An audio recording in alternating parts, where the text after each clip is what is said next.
고액 상습 체납자 개인 상위 100명이 6천억 원에 달하는 세금을 체납한 것으로 나타났습니다. 심기준 의원이 국세청에서 받은 자료를 보면 지난해 고액 상습 체납자 100명이 5,900여 원의 세금을 체납했으며 1인당 평균 59억 원 넘게 내지 않은 셈입니다. 상위 100명을 지역별로 보면 서울, 경기, 인천 등 수도권이 4,100억여 원으로 전체 70%를 차지했습니다. 2억 원 이상 고액 상습 체납자는 모두 7,100여 명으로 체납액은 5조 2,440억 원으로 집계되었습니다. 끝으로 날씨입니다. 오늘 수도권과 충남 지역에서는 미세먼지 농도가 나쁨 단계까지 오르겠습니다. 환경과학원은 내일도 중서부 지역에서 나쁨 수준이 이어지겠다고 예보했습니다. 오늘과 내일은 전국이 대체로 맑겠지만 제주도에는 내일 오후에 가끔 비가 내리겠습니다. 바다의 물결은 남해 동부 먼바다와 동해 먼바다, 제주도 남쪽 먼바다에서 2에서 최고 4m로 높게 일겠습니다. 서울의 현재는 24도입니다. 아나운서 박노원이었습니다. KBS 제1라디오 4시 경제뉴스를 마칩니다. 지금 시각 4시 10분입니다. KBS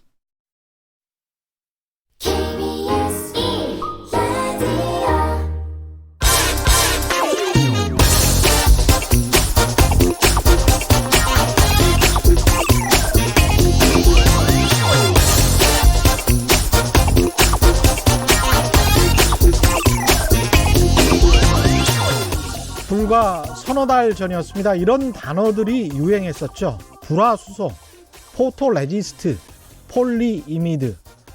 이거 없어서 우리 반도체 IT 산업들이 큰 위기를 맞을 것처럼 우리 언론들 떠들었던 것도 기억나시죠? 일본 정부의 경제 도발에도 불구하고 우리가 잘못한 것도 없는데 당장 일본에 가서 머리 조아리면서 봐달라고 간청해야 이 문제가 해결될 것처럼 말했던 언론사들의 칼럼, 사설, 보도들도 기억나시나요?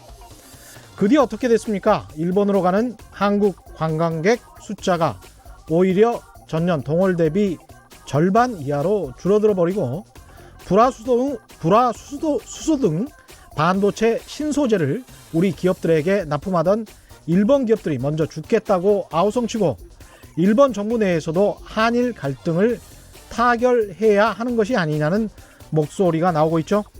만약 7월 초에 일본 정부가 수출 규제를 시작했을 때 한국 정부가 우리나라 언론의 주문처럼 바로 먼저 머리를 조아리면서 잘못한 것도 없는데 무릎을 꿇었더라면 우리 국민들이 이 국난 극복의 과정을 한일 경쟁력의 실체를 제대로 보고 느낄 수 있었을까요? 지피지기면 백전백승이라고 했습니다.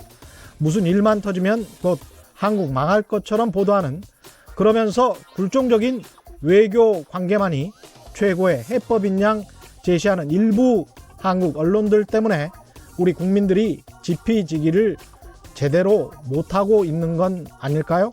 시간이 지나니 누가 맞았고 누가 틀렸는지 명확해지지요. 안녕하십니까. 진실탐사 엔터테이너, 가끔은 허당 최경영입니다. 세상에 이익이 되는 방송 최경영의 경제쇼 출발합니다.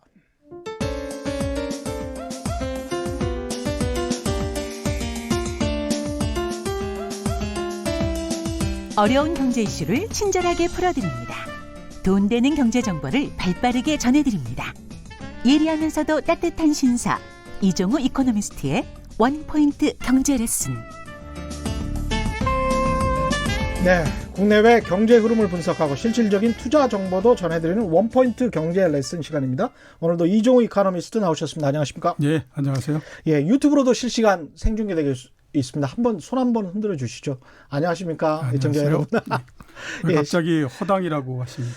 아, 제가 약간 허당기가 있어가지고 중간중간에 허당인 거를 제가 느껴요. 그래서 아, 이거는 자백을 해야 되겠구나, 그런 생각에서.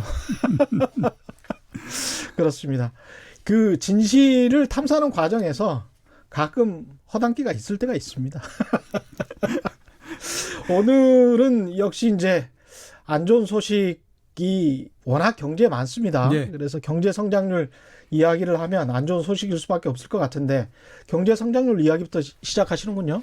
예, 한국은행 총재가 지금 워싱턴에 가 있는데요. 예. 이런 얘기를 했습니다. 미중 무역 분쟁의 영향으로 해서 성장률이 0.4% 정도 하락하는 부분이다. 0.4% 포인트 정도 하락할 것이다. 0.4% 포인트 정도 하락할 것 같다. 이런 얘기를 했습니다. 이주열 한국은행 총재가요? 그렇죠. 예. 나눠 보면 0.2% 포인트, 그러니까 절반 정도는 미중 간 무역 관세가 붙지 않습니까? 그거에 예. 따라서 우리나라 수출이 감소하는 영향, 이 부분이 이제 그만큼 작동을 하는 거고요. 예. 그 다음에 또 절반인 0.2% 포인트 정도는 미중 무역 분쟁으로 해서 불확실성이 커지기 때문에 이에 따라서 우리나라의 투자나 소비 이런 부분들이 감소하는 영향, 예. 이 영향이 있다라고 이제 얘기를 했습니다. IMF가 얼마 전에 세계 경제에 대한 전망을 했는데요. 예. 미중 무역 분쟁으로 해서 중국이 경제 성장률이 0.1% 포인트 정도 낮아지는 예. 효과가 있다라고 얘기했고요. 미국이 0.3%, 유럽이 0.2% 포인트 정도 낮아진다고 얘기했거든요. 그러네요. 우리나라가 다른 데보다도 일단 상당히 크다라고 볼 예. 수가 있습니다. 이렇게 큰 거는 우선 우리 그 나라의 무역 제1국이 중국이기 때문에 그렇죠. 그거에 따른 영향이 불가피하다. 이런 부분들이 아마 성장 이 부분들에 나타나는 게 아닌가라는 생각이 듭니다. 수출 주도형의 나라기 때문에 수출도 뭐 11개월 연속 지금 감소했습니다. 예. 그런 측면도 있겠죠. 네, 그 부분들의 영향이 가장 크다고 봐야 되죠. 작년도가 수출이 굉장히 잘 됐었습니다.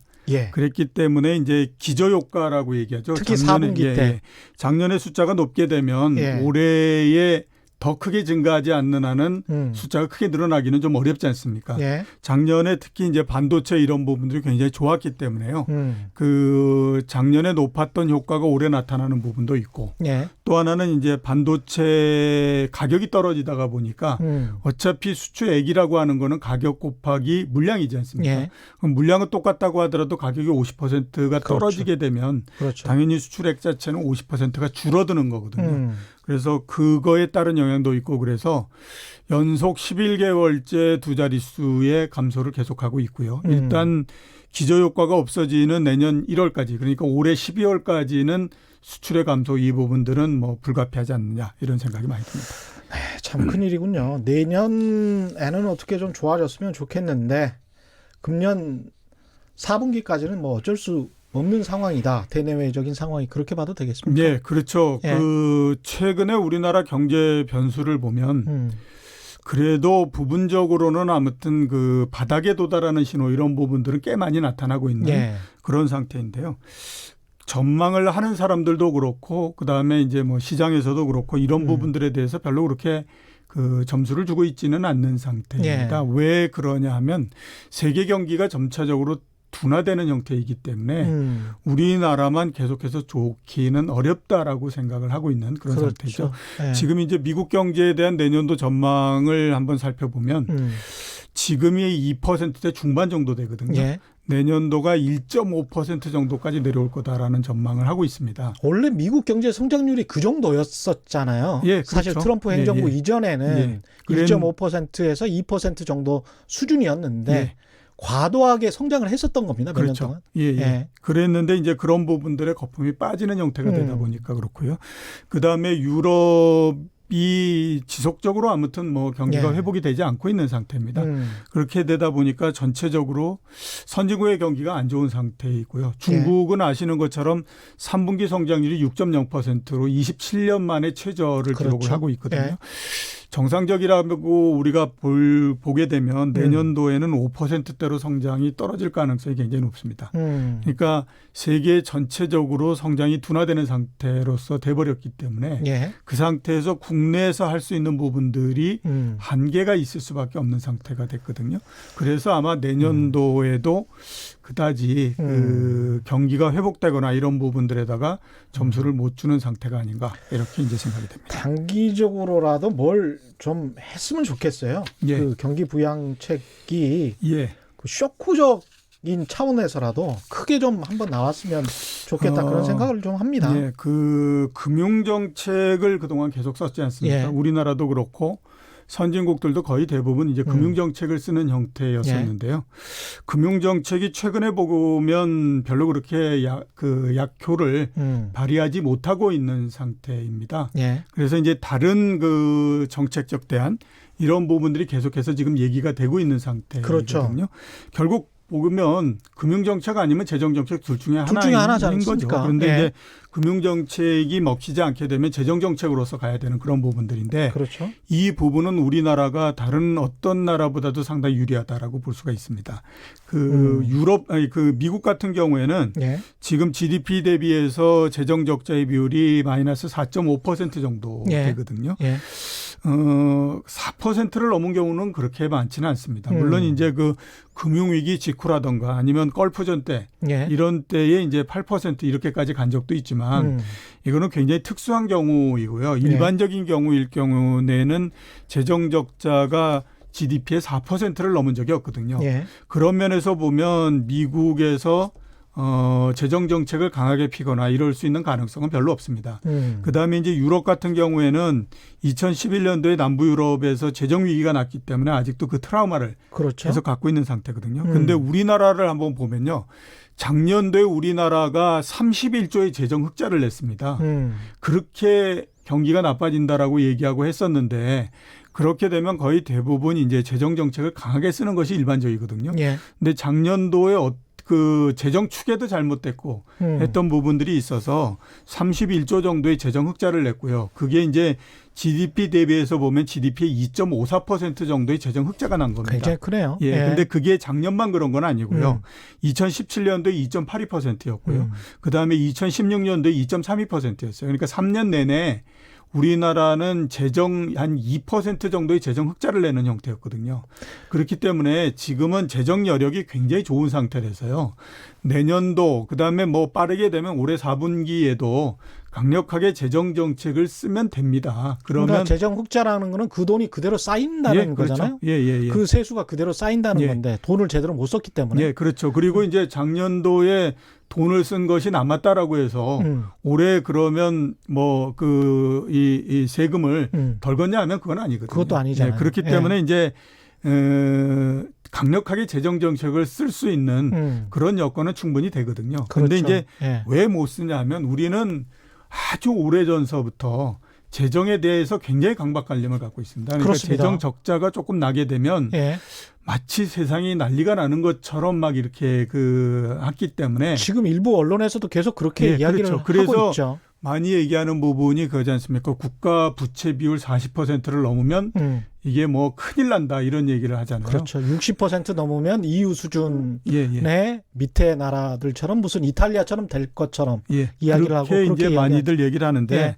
40%는 굉장히 건전한 재정의 형태거든요. 그런데 재정 정책을 쓴다. 재정이 가지고 있는 역할이라고 하는 것이 경기가 나빠질 때에 경기가 나빠지는 속도를 조절하거나 예. 아니면 방향을 꺾어주거나 이러는 데에 쓰자라고 하는 것이 경제학 교과서에도 나오는 부분들이거든요. 그렇죠. 그렇기 때문에 재정 정책을 강력하게 쓸 수 있는 여건이 되는데 과연 이제 정부가 어느 정도 국민의 합의를 끌어내서 재정 정책을 강하게 쓸 수 있는 토대를 만들어 갈 거냐 하는 부분들이 지금에서는 관건이라고 봐야 그렇죠. 되겠죠. 그런데 여건은 예? 말씀드렸던 것처럼 우리나라가 다른 선진국보다는 훨씬 더 좋다 이렇게 말씀드릴 수 있습니다. 금리 인하의 효과는 별다르게 우리가 기대할 게 없을까요? 예, 한국은행이 지난주에 금리를 내려서 3개월 만에 금리를 다시 인하했거든요. 1.25% 됐습니다. 사상 최저치가 됐는데요. 대충 보면 아마 전 세계적으로 금융 완화 이렇게 계속 하는데 우리나라도 이제 참가했다. 그렇죠. 이렇게 이제 보시면 맞습니다. 미국 같은 경우는 아시는 것처럼 7월하고 9월에 연속적으로 2번 금리 인하하지 않았습니까? 지금 10월 달에 금리 인하를 거의 기정사실화하고 있거든요. 그렇게 되면 3번 금리 인하를 하게 되는 건데요. 올해 초 작년 말에 미국 금리를 예측하면서 대부분 했던 얘기가 뭐냐면 올해 2번 내지 3번 정도 금리 인상한다고 얘기했었거든요. 그런데 인상은커녕 지금 하반기에만 3번, 많으면 4번 막 이러면서 금리 인하하지 않습니까? 그러니까 결국 보면 이제 미국도 금융 완화 계속하고 있는 상태고요. 유럽도 9월 달에 ECB가 금리를 마이너스 0.5%로 내렸거든요. 예. 그다음에 중국도 인민은행이 9월 달에 지급준비율을 0.5%포인트 인하했습니다. 그러니까 전체적으로 세계 여러 나라들이 특히 주요한 국가들이 금융 완화를 계속하고 있는 상태고 우리나라도 그 금융 완화에 지금 들어가 있다. 이렇게 예. 이제 볼 수가 있는 상태라고 봐야죠. 근데 이런 금융 완화를 하는 부분들이 과연 경기에 어떤 영향을 미칠 수 있을 것인가 하는 부분들을 우리가 한번 생각해 보면요. 예. 이번이 세 번째 금융 완화의 형태거든요. 근데 1차, 2차에 비해서는 그 효과가 굉장히 많이 떨어질 거라고 생각합니다. 그래서 지금 문제가 되고 있는 부분들이 좀 전에 제가 말씀드렸던 것처럼 금융 완화가 효과를 발휘하지 못할 가능성이 굉장히 높다. 이런 부분들이 이제 건데요. 1차 금융 완화가 언제 있었냐면 2009년 중반에서부터 시작해서 2010년도 7월까지 1년 동안에 걸쳐서 진행이 됐었습니다. 예. 그 당시에 전 세계적으로 1조 8천억 달러 정도의 돈이 풀렸고요. 금리를 굉장히 많이 내리는 형태였거든요. 가장 직접적 계기가 됐던 것이 미국이 양적 완화를 했던 것이 1차 이 계기인데 예. 이 1차 금융 완화를 계기로 해서 세계 경제가 어려운 데서 빠져나오는 형태를 했었어요. 예. 그다음에 2차 금융 완화는 2012년도에 시작해서 2년간 이어졌었거든요. 그 유럽에서 재정 위기 나오고 그러지 네. 않았습니까? 그거에다가 미국이 2차 양적 완화를 하면서 이게 더해지는 형태였었는데 이걸로 해서 유럽이 경기가 어느 정도 회복이 됐었고요. 그다음에 미국 경기가 완전히 이제 궤도 내에 들어가는 그런 형태였죠. 그리고 말씀드렸던 것처럼 올해 들어서 이제 그 세 번째 금융 완화를 하고 있는데 예. 효과가 안 나타나는 가장 큰 부분은 시장에서 일단 보여주고 있습니다. 과거 같은 경우에 금융 완화를 하게 되면 예. 주가도 상당히 많이 오르고 시장에서 먼저 반응이 오는 형태였거든요. 근데 이번 같은 경우에는 9월 달서부터 금리를 인하하고 적극적인 정책을 피고 있는 상태인데도 불구하고 우리나라도 주식시장 별로 못 올라가지 않습니까? 그렇죠. 미국 주식시장도 사상 최고치를 갱신한다든가 이런 부분들이 지금 나오지 않고 있는 상태거든요. 그 얘기는 뭐냐면 시장에서 너무 금융 완화가 빈번하게 이루어지다가 보니까 그거에 대한 중요성을 계속해서 떨어뜨리는 형태로서 생각을 하고 있는 그런 상태이거든요. 그래서 이번에 우리나라도 금리를 인하하고 했지만 추가적으로 금융 완화 부분들이 영향을 미치는 부분들이 적을 걸로 그렇게 판단이 되고 예. 있는 상태다. 이렇게 말씀드릴 수 있습니다. 그 금리 인하와 더불어서 이제 우리가 생각할 수 있는 부양책이 이제 재정 확대 정책. 그 재정 확대 정책 중에서 이제 정부가 지금 취했던 게 생활형 SOC 건설을 적극적으로 해보겠다. 네. 도로나 뭐 철도 이쪽을 많이 해보겠다. 이런 이야기를 했는데 부동산 특히 아파트 경기 부양 과거 이명박 정부, 박근혜 정부 때 특히 이제 이거를 했었는데 예. 이쪽은 거의 손을 안 대고 있는 건 그렇죠. 효과가 없다라고 생각해서일까요? 아니면 정부 정책의 기존의 기조를 그대로 가지고 가겠다라는 생각 때문일까요? 효과가 없는 부분보다도 큰 예. 부분은 기조를 계속 갖고 가야 되겠다라고 하는 부분이 있죠. 왜냐하면 그 앞에서 말씀하셨던 SOC나 이런 부분도 토목이지 않습니까? 그렇죠. 토목 부분은 그 이해 당사자가 그러니까 반대쪽 이해 당사자가 그렇게 많지는 않은 상태이기 때문에요. 예. 그거는 정책을 펴는 데에 그렇게 부담이 없지만 부동산 가격이 올라가는 형태의 정책이 되거나 또는 금리를 낮춰서 부동산 가격이 올라가는 형태가 되면 그렇죠. 그거는 이해 당사자들이 서로 있기 때문에요. 집을 안 갖고 있는 사람이나 이런 사람들 입장에서 봤을 때는 정말로 원망이 쌓일 수밖에 없는 형태거든요. 가계부채 문제를 또 생각하지 않을 수가 없을 그렇죠. 거고요. 그리고 예. 이번 정부 같은 경우에는 그 노무현 정부 때의 트라우마를 기억을 하고 있기 때문에요. 예. 부동산 가격이 올라가면 전체적으로 정책을 피거나 또는 정부에 대한 신뢰도나 이런 부분들이 얼마나 낮아진다라고 하는 걸 알고 있기 때문에요. 예. 그 주택 건설 이런 부분들을 부양하거나 이러기는 굉장히 어렵고요. 예. 정부가 가장 바라는 형태다라고 하게 되면 주택 경기 쪽은 더 이상, 그러니까 주택 가격 쪽은 더 이상 올라가지 않게 하고 그 대신에 이제 SOC를 통해서 성장률은 좀 올라가게 하고 이런 형태가 되는 것을 가장 원한다라고 봐야 되겠죠. 예, 정부가 할 수 있는 경제 정책이라는 게 사실 이렇게 전 세계적으로 경기 둔화가 되면 우리처럼 수출 지향형의 국가에서는 할 수 있는 게 별로 없다. 예, 그렇죠. 그냥 금리 인하 정책하고 근데 크게 손댈 수 있는 게 이제 조세 정책 뭐 이런 것들인데 예, 조세 정책은 또 국회의 동의를 받아서 예, 그렇죠. 법을 바꿔야 되는 법을 바꿔야 되는 거죠. 측면이기 때문에 행정부에서 할 수 있는 것들이 생각보다는 많지 네, 않더라고요. 많지 않습니다. 예. 그래서 한번 생각해 이렇게 보면요. 앞에서 말씀드렸던 것처럼 세계적으로 계속 금리를 인하하고 이러고 있다라고 말씀을 드렸잖아요. 예. 그러면 우리 이렇게 한번 생각해 볼 필요가 있는데 빙의를 해가지고 한국은행이 금리를 내리면 경기가 좋아질 거라고 생각할까라고 하는 부분. 그다음에 연준이 금리를 내리면 미국 경기가 좋아질 거라고 생각할까라고 생각하면요. 제 생각으로는 한국은행도 연준도 금리를 내린다고 해서 경기가 좋아지지 않을 거다. 이게 별로 그렇게 관계는 없을 거야라고 생각을 할 거라고 저는 생각합니다. 예, 속으로는. 근데 어쩔 수 없이 그냥 하는 그렇죠. 거잖아요. 왜냐하면 한국은행 입장에서 봤을 때에 금리가 뭐 1.5% 이렇게 되는데 금리를 안 내리고 그대로 있다가 경기가 점점 더 나빠지게 되면 그때는 한국은행도 일정하게 어느 정도의 책임 소재에서 벗어날 수가 없잖아요. 예. 그러니까 그 금리를 인하하고 금융정책을 편다라고 하는 거는 전통적으로 가지고 있는 그 경기 부양 대책의 하나인데 경기가 나빠진다는 걸 뻔히 알면서도 왜 아무것도 안 했느냐라고 그렇죠. 하면 거기에서 벗어날 수 없는 거고요. 예.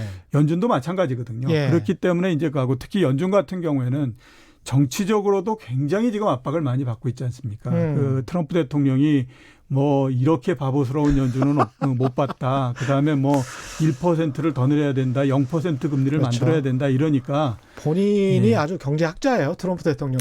예, 그렇죠. 그렇기 때문에 이제 예. 이렇게 하는데 예. 효과를 크게 못 낼 거다라고 하는 부분들은 어느 정도는 뭐 생각하고 있지 않나라는 생각이 듭니다. 예, 다음 이슈로 넘어가기 전에 다음 이슈는 일본의 이제 무역 도발에 관해서 정리를 하는 건데요. 문자가 굉장히 많이 와 있어서 좀 소개를 해드리고 가겠습니다. JS 킴님, 그나마 재정 여력이 있으니까 실타는 충분하지 않냐는 말씀이셨고 그런 말씀을 쭉 해주신 그렇죠. 거죠. 그래서 무조건 풀면 안 되고 좀 효율적으로 풀자라는 생각 말씀해 주셨고요. 포씨님, POSSI님, 시골에 가면 정말 이렇게까지 라는 생각이 드는 게 있어요.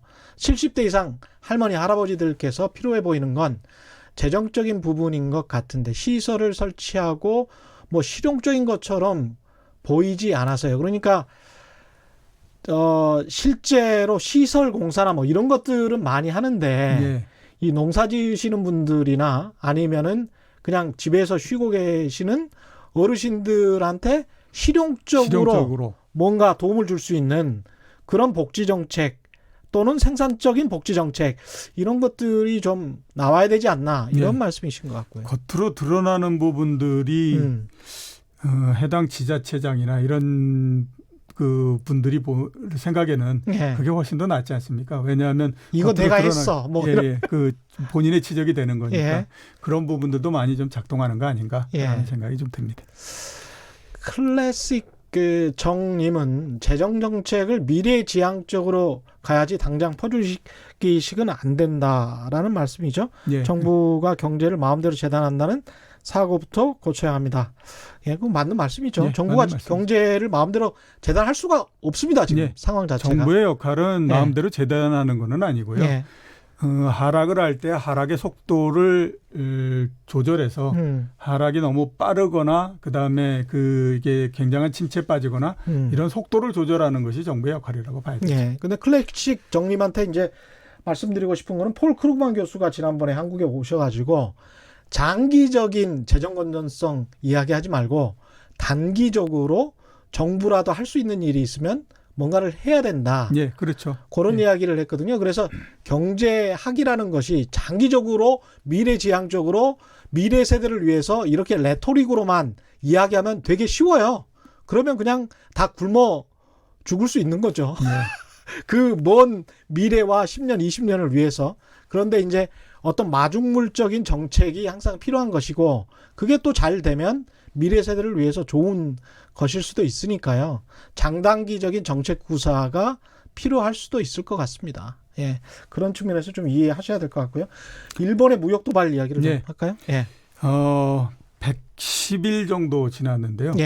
그 3개월 전 정도에 우리나라에서 가장 뜨거운 핫 이슈가 일본의 무역 제재였다라고 하는 거를 지금 기억하는 분들이 많지는 않은 것 같습니다. 역시 그걸 보면 우리나라가 다이나믹 코리아인 거는 분명하다. 이런 생각이 참 많이 듭니다. 예. 그 주제는 제가 정한 건 이제 일본 무역 제재 이 부분이고요. 지금 한 100일 정도가 지났기 때문에 중간 결산을 좀 해봐야 되는 게 아닌가라는 예. 생각이 많이 듭니다. 그래서 그 대응했던 것들을 한번 우리가 이렇게 그 되새겨서 보면 종합적으로 봤을 때 나쁘지 않았다. 이렇게 이제 말씀을 드릴 수 있지 않냐라는 그렇죠. 생각이 듭니다. 제일 처음에 문제가 터졌을 때에 많이 얘기했던 게 뭐냐면 핵심 소재를 국산화시켜야 된다라고 하는 부분, 그다음에 이제 대체 공급처를 확보해야 된다라고 하는 부분, 예. 이런 두 부분에 이제 크게 많이 얘기됐던 부분이었거든요. 아직까지 뭐 100일 정도밖에 안 지났기 때문에 국산화 이런 부분들이 가시적으로 효과를 나타낸다든가 이럴 수 있는 시간은 안 됐다라고 봐야 되죠. 예. 대신에 이제 그동안 제일 크게 문제가 됐던 부분들이 반도체 이런 부분들인데 거기에서 생산의 차질이나 이런 부분들이 크게 생기지 않았다라고 하는 거는 뭐 대체 공급처를 찾았든지 아니면 일본에서 스스로 어느 정도 뭐 이렇게 수출을 해줬든지 이런 부분들이기 때문에 그런 부분들 좀 넘겼다라고 하는 부분들이 있고요. 두 번째는 보면 국민들한테 이런 부분들을 인식시켜는 줬죠. 우리 산업이 어떤 정도의 취약점 가지고 있는 부분들이 취약점을 가지고 있는 부분들이 뭔가 하는 것들을 인식을 시켜줬고요. 예. 그에 따라서 체질을 어떻게 개선해야 된다라고 하는 것에 대한 국민인식을 높여줬던 부분. 그렇습니다. 이런 큽니다. 부분들에서는 예. 어느 정도 역할을 했다. 이렇게 볼 수가 있겠죠. 그러니까 생각보다 일본에게 뭐 당한 게 예. 그렇게 크지는 않다. 예, 외견상으로. 그렇죠. 예, 예. 그렇게 정리할 수 있겠습니다. 예. 예. 외견상으로 봤을 때 일단 그렇게 크지는 않다. 예. 이렇게 볼 수가 있죠. 그러니까 예. 당초에 생각했던 거 난리가 날 거다 이렇게 했지만 그 그렇죠. 정도는 안 됐죠. 그리고 삼성전자나 SK 하이닉스 입장에서 봤을 때는 오래된 공급처, 예. 그 수요처를 어떻게 보면 농락한 거잖아요. 정부를 핑계로 대고. 그렇죠. 일본 예. 정부가 그 수출 규제를 하라니까 우리 어쩔 수 없다. 그래서 삼성전자나 SK 하이닉스가 이 납품 업체인 일본 그 제조업체들을 대상으로 뭐랄까요, 클레임도 걸고 예. 거기에 관해서 당신들과 믿고 어떻게 계속 비즈니스 관계를 유지시킬 수 있겠어? 이게 이제 국제 무역을 하시는 분들은 금방 그렇죠. 이해하실 예, 텐데 예.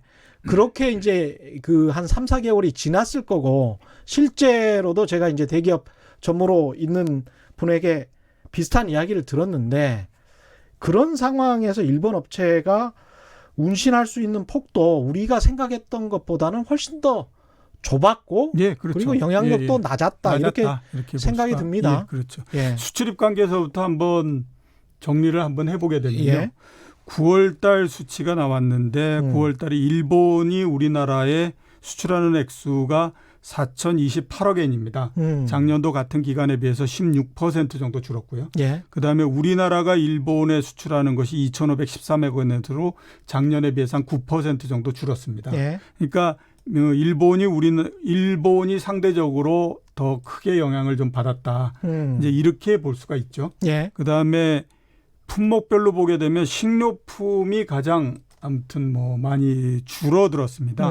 8월 달에 감소분이 작년 같은 기간에 비해서 40%였고 예. 9월 달이 62%입니다. 어. 대표적으로 일본 맥주 한번 보게 되면요. 그 작년 9월 달에 일본 맥주 수입액이 얼마냐면 674만 달러였거든요. 그렇죠. 지금이 얼마냐면 6천 달러입니다. 6,000달러? 예, 6천 달러면 600만 원? 예, 700만 원 정도 700만 원? 되는데요. 700만 원 정도면 편의점 한 3개 내지 4개 정도. 그 정도 예. 수량? 예, 그 정도 수량뿐이 안 되는 거죠. 야. 99.9%가 줄어들었습니다.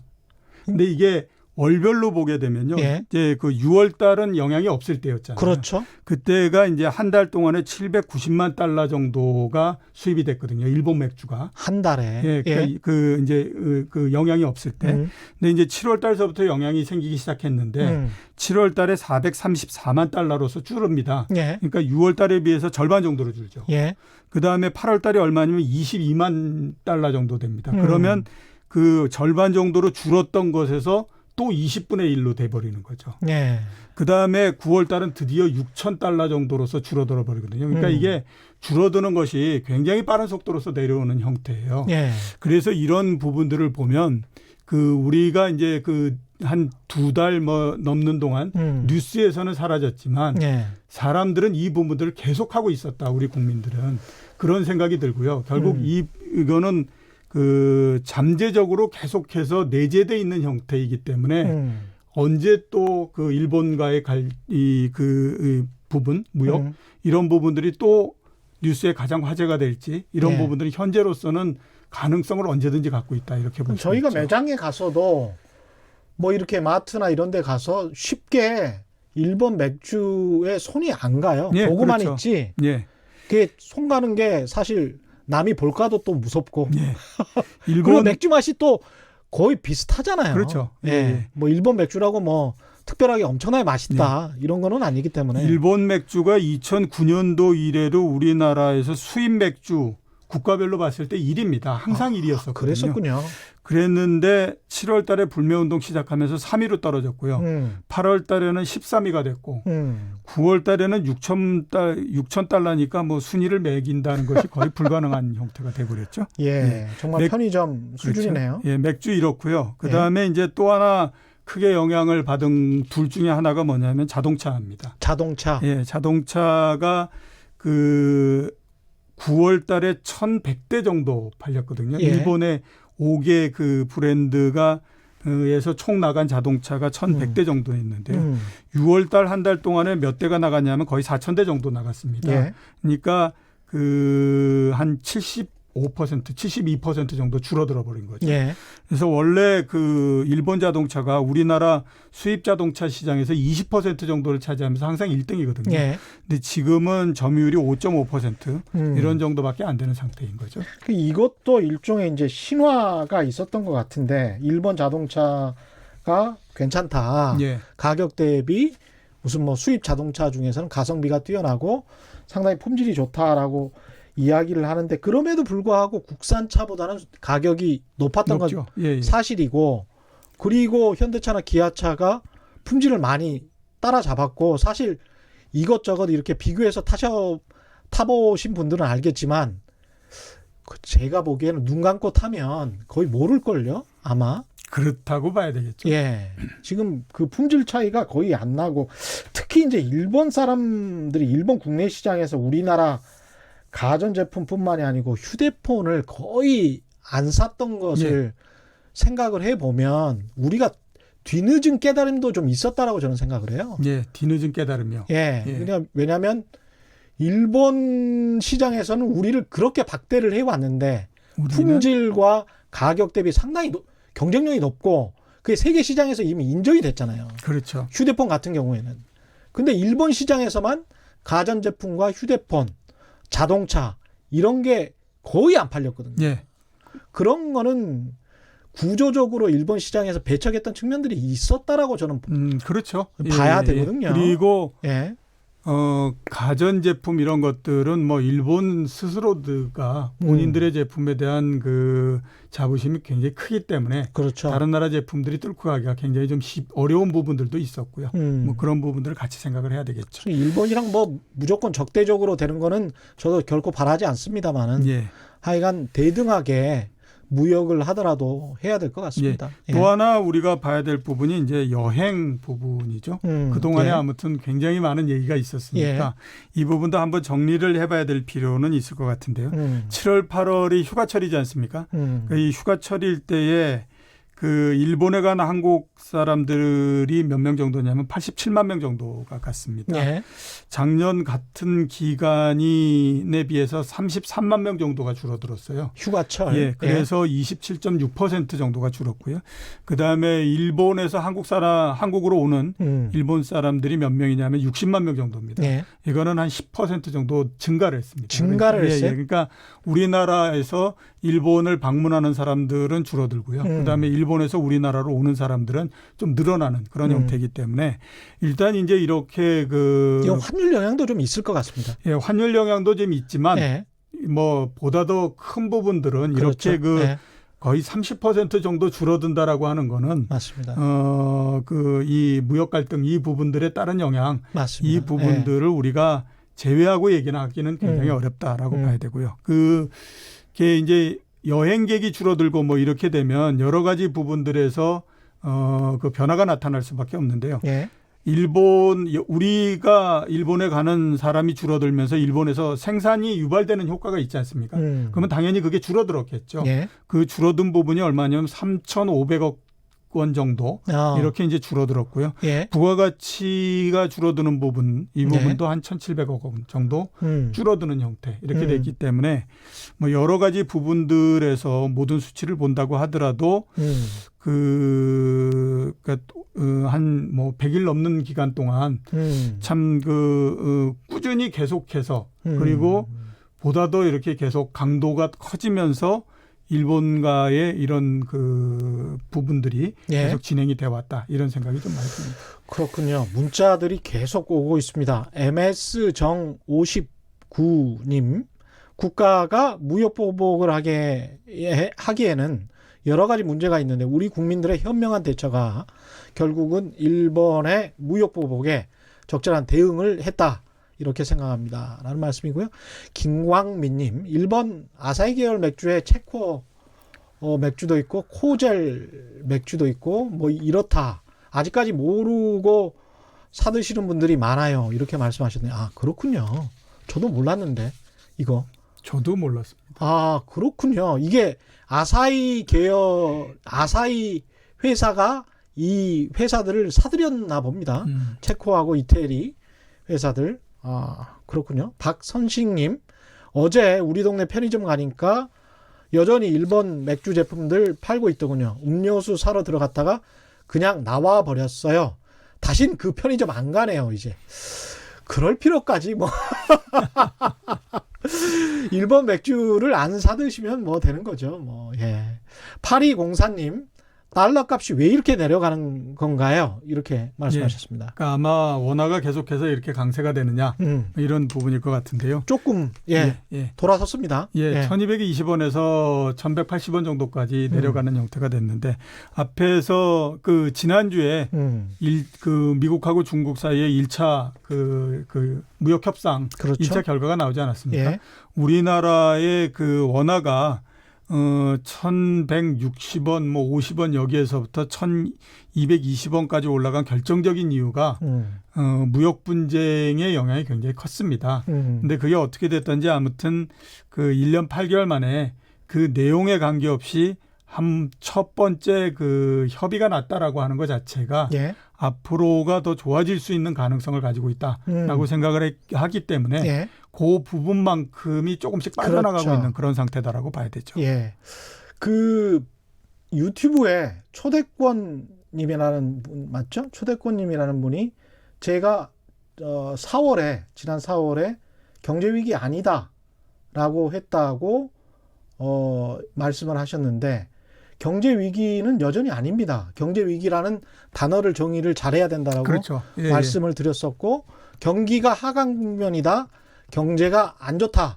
이 이야기는 매번 드리고 있습니다. 그래서 경기가 하강 국면인 거하고 경기가 좀 안 좋다. 이렇게 말하는 것과 경제 위기는 이 정의 자체가 다르기 그렇죠. 때문에 그 부분은 좀 설명을 좀 해 주십시오. 그러니까 이렇게 나눌 수 있습니다. 경기가 나빠지게 되면요.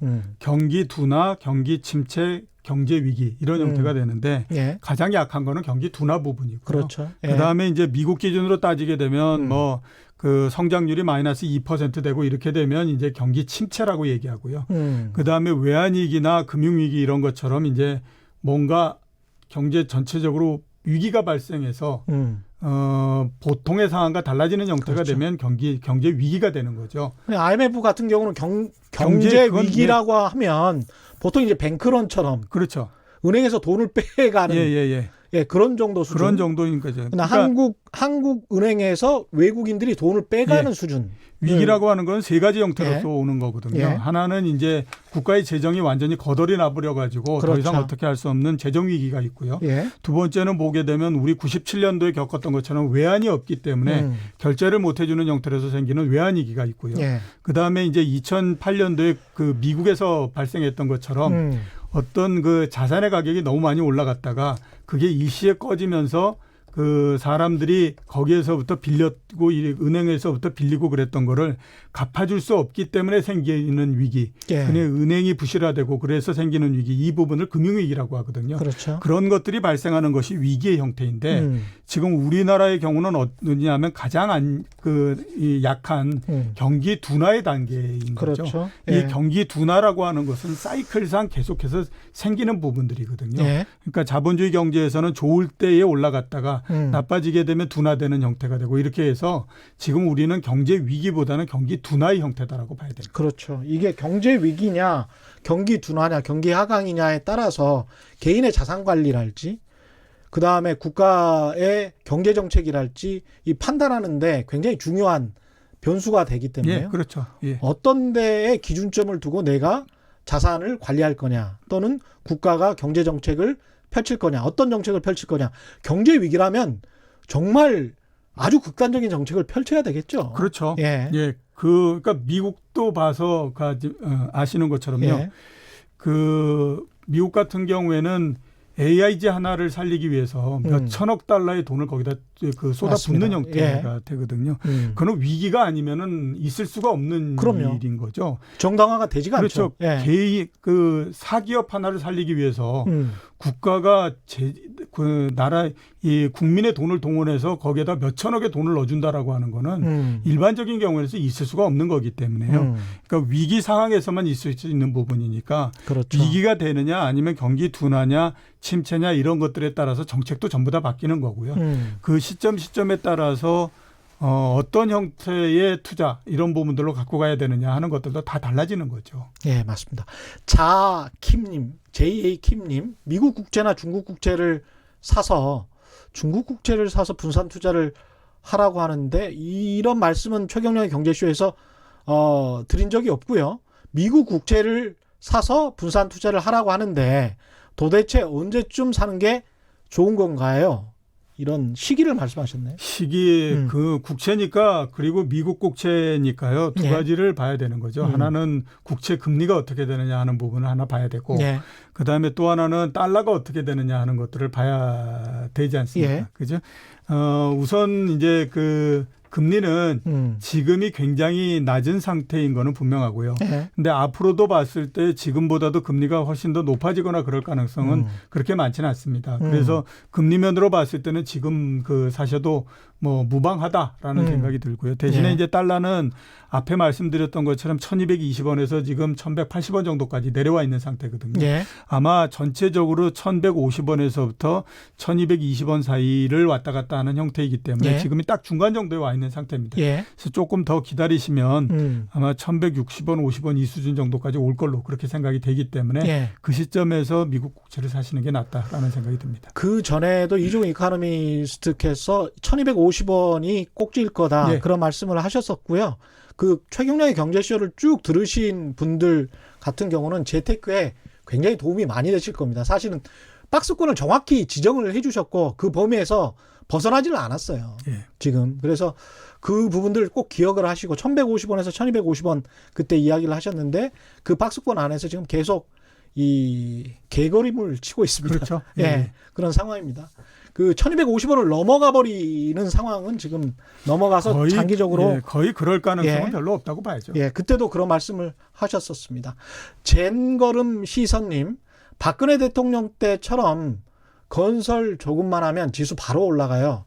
하지만 그 패는 국민이 고스란히 지금 잘하고 있다라고 생각을 하시는군요. 건설 없이 이만큼이면 최고다라고 말씀을 하셨는데 건설 통해서 경제 성장률이 올라가게 만들고 싶은 거는 어느 정부나 이정자든 어느 정부든 굉장히 유혹을 많이 느끼는 거죠. 예. 근데 그 부분은 뒤에 꼭 후유증이 남고 예. 그만큼의 대가를 지불해야 되기 때문에 좋은 정책은 아니라고 봐야 되겠죠. 예.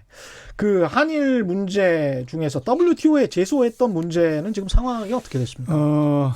일단 제소를 해서요. 예. 그 11일 날 그 양자 협의가 열렸습니다. 국장급 회담이 열렸는데요. 양자 협의는 원칙적으로 이제 요청서를 발송하게 되면 30일 내로 개최하기로 돼 있어서 일단 했고요. 예. 양자 협의 거의 이제 한 번 정도밖에 안 하기 때문에 양자 협의는 거의 끝났다라고 봐야 됩니다. 그런데 음. 여기에서 특별하게 아무튼 소식이 나온 거는 별로 없다라고 봐야 되고요. 예. 이 양자 협의가 끝나면 그 다음에 어떻게 되냐면 이제 WTO에서 제3자가 판단할 수 있도록 재판부 이른바 이제 패널이라고 하는 거를 만들게 됩니다. 예. 그러면 이제 일로 넘어가게 되는 거거든요. 예. 그러면 이제 1심에 우리가 이제 그 사법부 기준으로 따지게 되면 1심 여기에 들어가는데 대충 1심까지 한 12개월 정도, 1년 정도 걸립니다.